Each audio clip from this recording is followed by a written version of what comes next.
What's up guys, this is it. The iPhone 8 Plus is here with its legendary A11 CPU, the world's strongest processor in a smartphone to date. That is an incredible title to hold, and I wanted to compare it to Apple's second best, the iPhone 7 Plus with the A10. So the iPhone 8 Plus is a great phone, been using it for a day already. Wireless charging is awesome, louder speakers, true tone display, new colors. It's a great phone. But what really shines is what you can't see under the hood. So in this video, we're going to be going through a variety of tests, starting with a real-world test, and then going from there into synchronized speed tests. I just want to see how much faster is this versus the iPhone 7 Plus. Inside, we have the same amount of RAM, a new process, 10 nanometers versus 14 and 16 for the iPhone 7 and 7 Plus series, but we don't really know the specs for the cores. It's a 6-core Bionic chip. Regardless, Apple claims it is 70% faster for the top-tier CPU chips, the fastest ones, so let's see how that compares in the real-world test. Now we're going to start off synchronized here by loading a simple Snapchat. And I tried to do this as best as possible, but you guys may notice a couple discrepancies. This isn't perfect, but it will give us a good indication of which is faster and in what areas. So both are neck and neck at this point. The iPhone 8 Plus off the bat, I noticed, has a little difficulty loading certain applications. It takes a little bit longer for certain things, and don't be worried. Don't let that put you off from buying one, because the iPhone 8 Plus is a brand new device. Most apps will receive updates over the next few days, even weeks, to make sure that compatibility with these new devices is ensured. And the Apple A11 chip still has time to get optimized with iOS updates, so this is likely to change in the future. You'll notice that it's neck and neck at this point. Both are still at the same spot as one another. And at this point where we're loading larger applications, games, I noticed that the iPhone 8 Plus starts to hang a little bit. It doesn't load them as fast as the iPhone 7 Plus. And I definitely don't think it's an issue of processing power here. I mean, Lord knows there is enough on the iPhone 8 Plus, overkill, the fastest smartphone ever, but it doesn't know how to utilize that properly. So I think with the updates, it's definitely going to be getting better, and you'll notice a difference in the future. But here, the iPhone 7 Plus does take the lead. It's already on Netflix, going to Uber, basically one application ahead of the iPhone 8 Plus this entire time.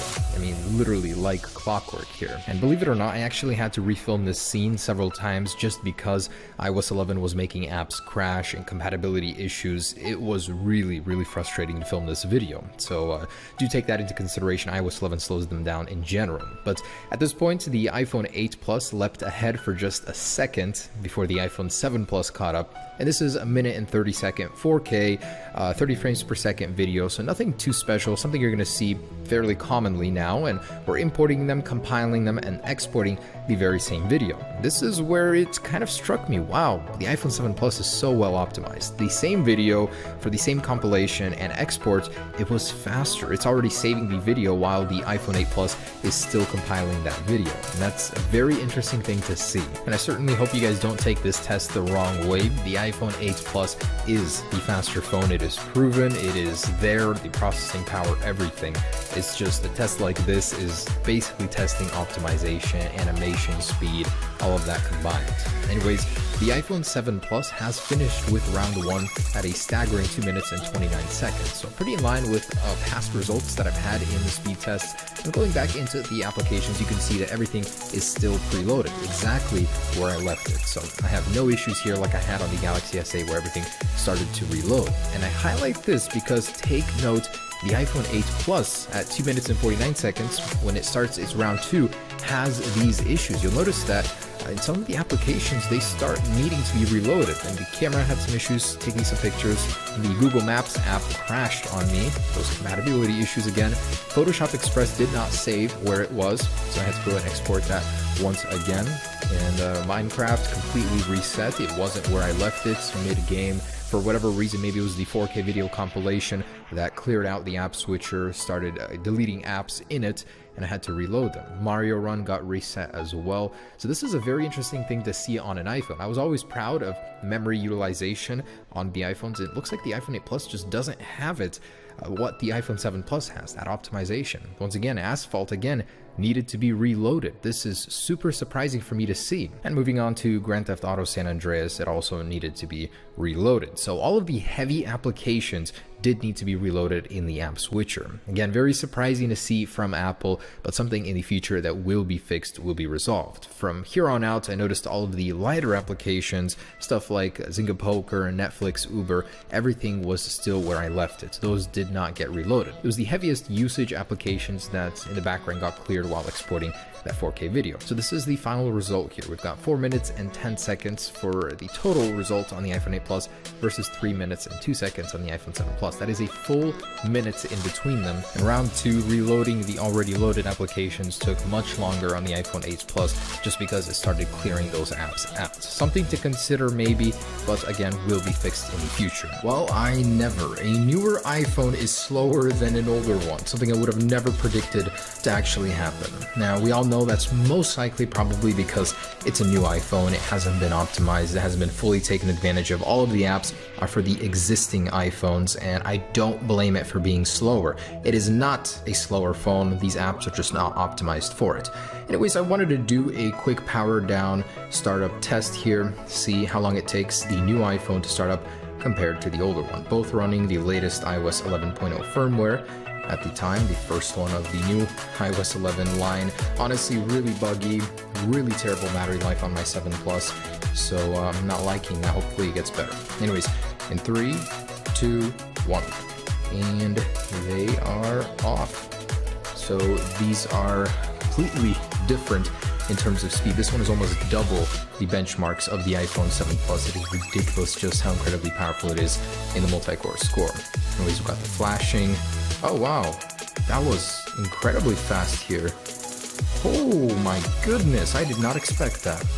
And these are both the same capacity, so there's no difference in the flash storage memory on these guys. That was so much faster than the iPhone 7 Plus, wow. Alright, so moving on, let's do some app launching here with the app switchers cleared so we can get a realistic idea of how these apps launch time-wise on both devices. Anyways, let's try it.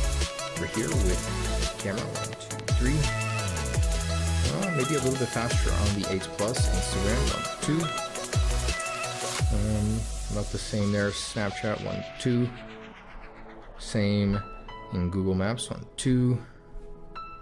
Actually loaded a little bit faster on the 8 Plus. Photoshop Express 1, 2. There's a little delay when I click on them. Look. Okay, this was faster on the 8 Plus. Let's try the exports here. So 1, 2. Actually, exactly the same. That's an 8K image, by the way. So Minecraft 1, 2. And about the same there. Let's try loading the actual world. So 2. And wow, definitely faster on the 8 Plus here, but this one showed up first. Mario Run 1, 2, and think about the same. Oh, a little bit faster on the 8 Plus for the heavier game. Let's try Asphalt. And about the same starting. And I don't know what to expect from the big ones. Oh, this one did load it faster. Maybe the bigger, heavier games are going to get loaded a little bit faster. That wasn't synced. I just want to do the actual loading of the game here synced on both devices. And here we go, start game. Grand Theft Auto, one with an actual loading bar. Actually, incredibly similar. Maybe just half a second to a second faster on the 8 Plus. Most apps do load faster on the 8 Plus. So that's super cool. Let's get some benchmarks in here with Geekbench. Officially, we don't know what the processor spec is of the iPhone 8 Plus. This one says 2.06 gigahertz, but that's most likely the low-end cores. And despite starting at the same time, looks like the iPhone 7 Plus is finishing up first here. And we've got a score of 6,003 and 3517. iOS 11 really brings out those lower core, multi-core scores, always getting above 6,000 now. Never would get that on iOS 10, which is cool. So iPhone 8 Plus here finishing up with a monstrous 9,571 multi-core score and single-core score of 4,235. So I may have overspoke a little when I said double, but it is considerably higher than the iPhone 7 Plus over here. So really great scores. Not fully optimized yet, it will get better for sure, but let's go ahead and get a benchmark from N2 to go in. All right, so look at that N2 to benchmark, 189,000, near 190 versus 121, a considerable difference, about 30% higher here. So next up, I want to test out the fingerprint sensors on the lock screen, see how it is. All right, so with the screen off, here we go, 3, 2, 1. And it's exactly the same. I don't expect the difference because they are using the very same sensors here. Read error on this one. All right, 3, 2, 1. And with the screen on, whoa, weird animation bug there. With the screen on, 1, 2, 3.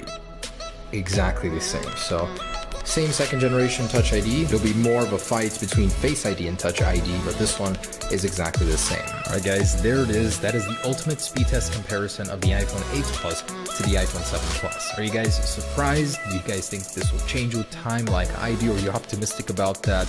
I'm very curious to see this because for me, this was a very shocking result to find. The iPhone 7 Plus is faster than the 8 Plus. What? Anyways, guys, hope you guys enjoyed it.